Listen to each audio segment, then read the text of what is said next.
bad guys that want to do harm with a firearm or a vehicle or a knife or a club or anything else are going to do harm. We keep hearing about the Mandalay Bay Resort in the state of Nevada. I'm not familiar with all the laws and regulations in the state of Nevada, but that hotel had a strict no-gun policy. And that man was intent on doing harm, and he took those guns in there anyway. But what those policies do that prohibit law-abiding citizens, the only people that will abide by that are the law-abiders. And so nobody, no good guys in that hotel to defend themselves or the people around them. This bill simply states that a law-abiding citizen who is lawfully in possession of a firearm may carry that gun or that firearm from their car to their room. They can't be brandishing their weapon in public. The hotel can still regulate the manner in which that gun is Mr. White, for what transported. purpose? The gentleman yield for just a few questions. Gentleman yield for questions. Yes, sir. Yields. In your bill, is there a provision for a hotel to prohibit a firearm to come inside that facility? The bill analysis points to those provisions based on federal and state law. Okay, so a hotel, if there's a federal state law, there is a scenario where they can prohibit that weapon from coming into that facility, right? Correct. Yes, sir. Okay.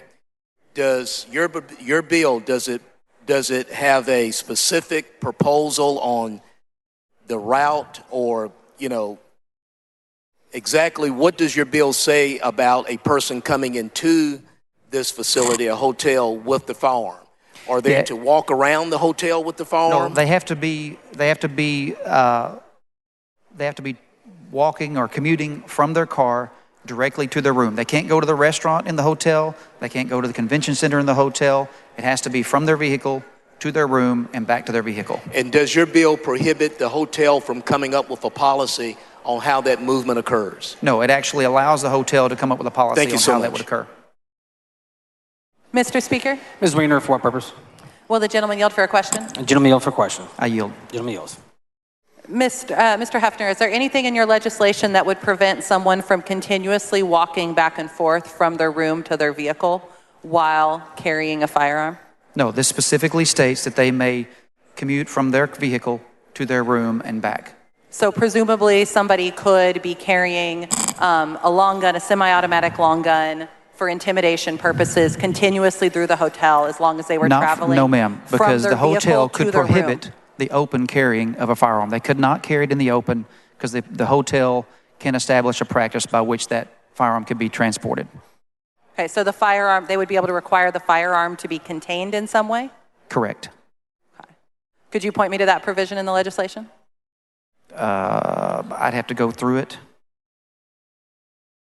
I mean, it's in the bill. And this bill passed out of here, Representative Weiner, on third reading as House Bill 1856. In its amended form, 100 votes to 45. 19 Democrats joined Republicans in voting for this bill. It's in the bill analysis. It's in the bill that the hotel may regulate how the firearm is transported. I just, if I remember correctly, I believe your legislation also has protection for a defense.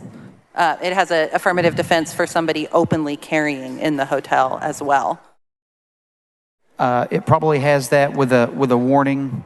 I'd have to dig back into the details that the hotel could give them that warning, give them the chance to rectify that. Just as I'm reading it, those provisions are in direct contradiction with the idea that the hotel could have their own policy to prevent open carry. Do what now? As I'm reading your defense against if somebody walks in open carrying that violates the hotel's transportation policy, they would be asked to correct that. I'm very concerned about your legislation. Are you concerned about the impact of your legislation on Texas hotels? No. So why do you think hotels are currently banning folks from having firearms if they don't believe it helps their business? I don't know what their reasons are. Well, I hope that, especially given this very difficult time our small businesses have been facing, particularly our hotel and lodging industry, that you would take some time and get those answers. What about the hotels that lose business because competition shooters and hunters choose to go to a different hotel because they can't store their firearms safely in their room. Is there anything in current Texas law that prevents hotels from allowing folks to bring weapons into their room if they choose? No. Then I would encourage you to trust the businesses to make the right fiscal decision for themselves, as we generally do in this chamber. We're going to trust law-abiding individuals. Will the gentleman to, yield?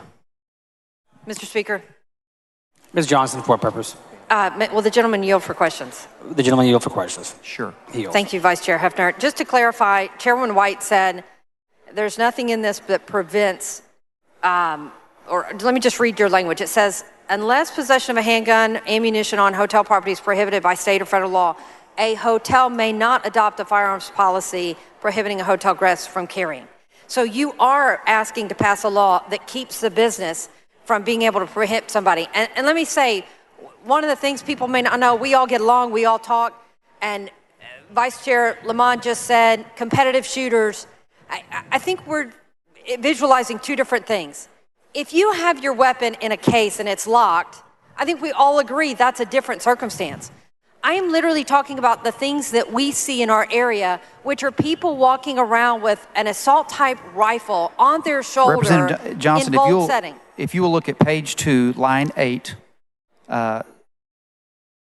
subsection B there, you will see that the bill says a hotel may adopt a firearms policy requiring a hotel guest carrying a handgun or handgun ammunition in a common area on the hotel property to carry a handgun in a concealed manner or carry handgun ammunition in a case or bag. It explicitly states right there that the hotel may adopt a policy on how that firearm and ammunition is transported from their vehicle to their room. So does that mean that the hotel can prohibit it altogether because you would have to walk through a common area to get to your room?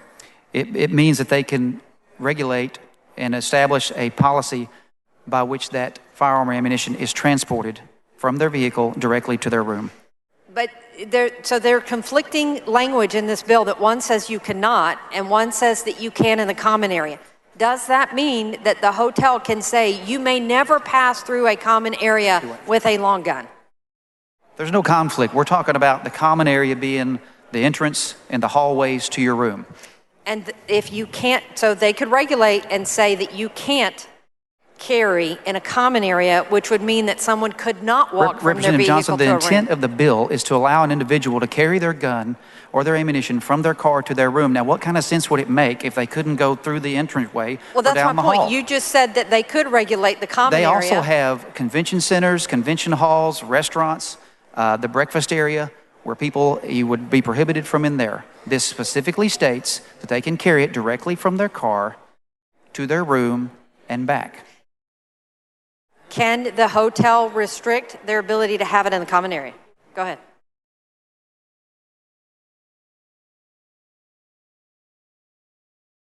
Can they prohibit guns? Right. Yeah. So the intent of this bill, Representative Johnson, I'll just say it again, is to allow a law-abiding citizen who is legally possessing a legal firearm to carry that firearm from their car to their room and back directly. So they're going to have to go down a hallway. They're going to have to go through the front door. Well, then your law does not allow the hotel to restrict common area. Is that your question? Is that a question? It's a statement of your law says that they can restrict in the common area. You're acknowledging nobody can get to their room but for the common area. So you're not really allowing hotels to limit where the weapon can go. Representative Johnson, we got to apply some common sense occasionally that we have to get the gun from our car to our room, and we don't know where that room is going to be until we walk in there and check in. And we carry the gun straight to our room, and then when we leave, if we choose, we carry it back to our car. I'm with you. So I would agree with you that if somebody has it in a lockbox and somebody can't grab it, they walk through their room, I may not even know they have a weapon.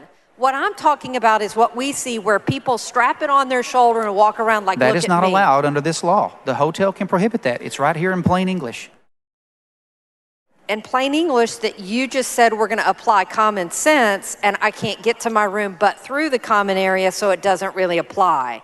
So I'm just highlighting the conflicting, absurd nature does of not your common conflict, sense Representative analysis Johnson. with your bill. The bill is clear and the intent is simple and clear.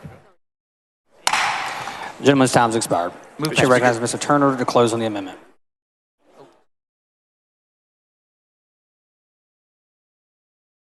Mr. Bernal, for what purpose? Motion to extend the gentleman's time. Time is not extended at this point in session. Understood. Chair recognizes Mr. Turner to close on the amendment.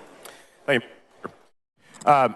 So members, I know we've had extensive discussion of this amendment now. Again, what the amendment simply does is it takes the bill back to the way it came onto the floor yesterday, which is to apply only to a handgun, not to any type of firearm. And I think what you just heard in that extensive back and forth between Representative Hefner and our colleagues at the back mic is that as long as the person is bringing the firearm from the vehicle to the hotel room, it's okay.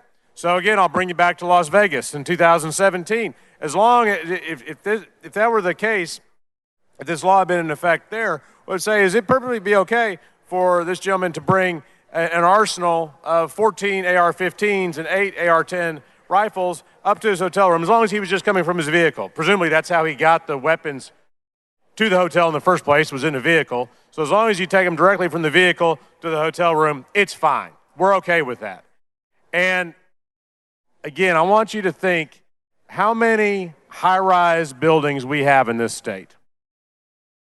In Dallas, in Fort Worth, in Arlington, in Houston, in Austin, in San Antonio, in the Valley, in El Paso, and other cities. And we're really going to be okay with that.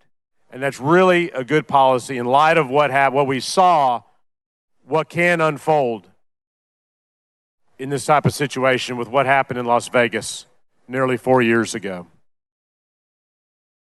Is that really the policy we want to adopt in this state, let alone 12 hours after this House just voted to allow people to carry handguns without any training and without a license? Is this really what we want to do just 12 hours later? So this would still be a very much a pro-Second Amendment bill, I would imagine, if we put this amendment on. It would still say that hotel owner can't interfere with your ability to bring a handgun into your room. And again, there's a lot of private property rights concerns about that, which is why I don't support the bill in any form. But if there's going to be a bill, at least let's limit it to handguns and not to all types of firearms, including AR-15s, AR-10s, sniper rifles, and any other type of high-powered, high-capacity weapon that you can imagine. I move adoption of the amendment.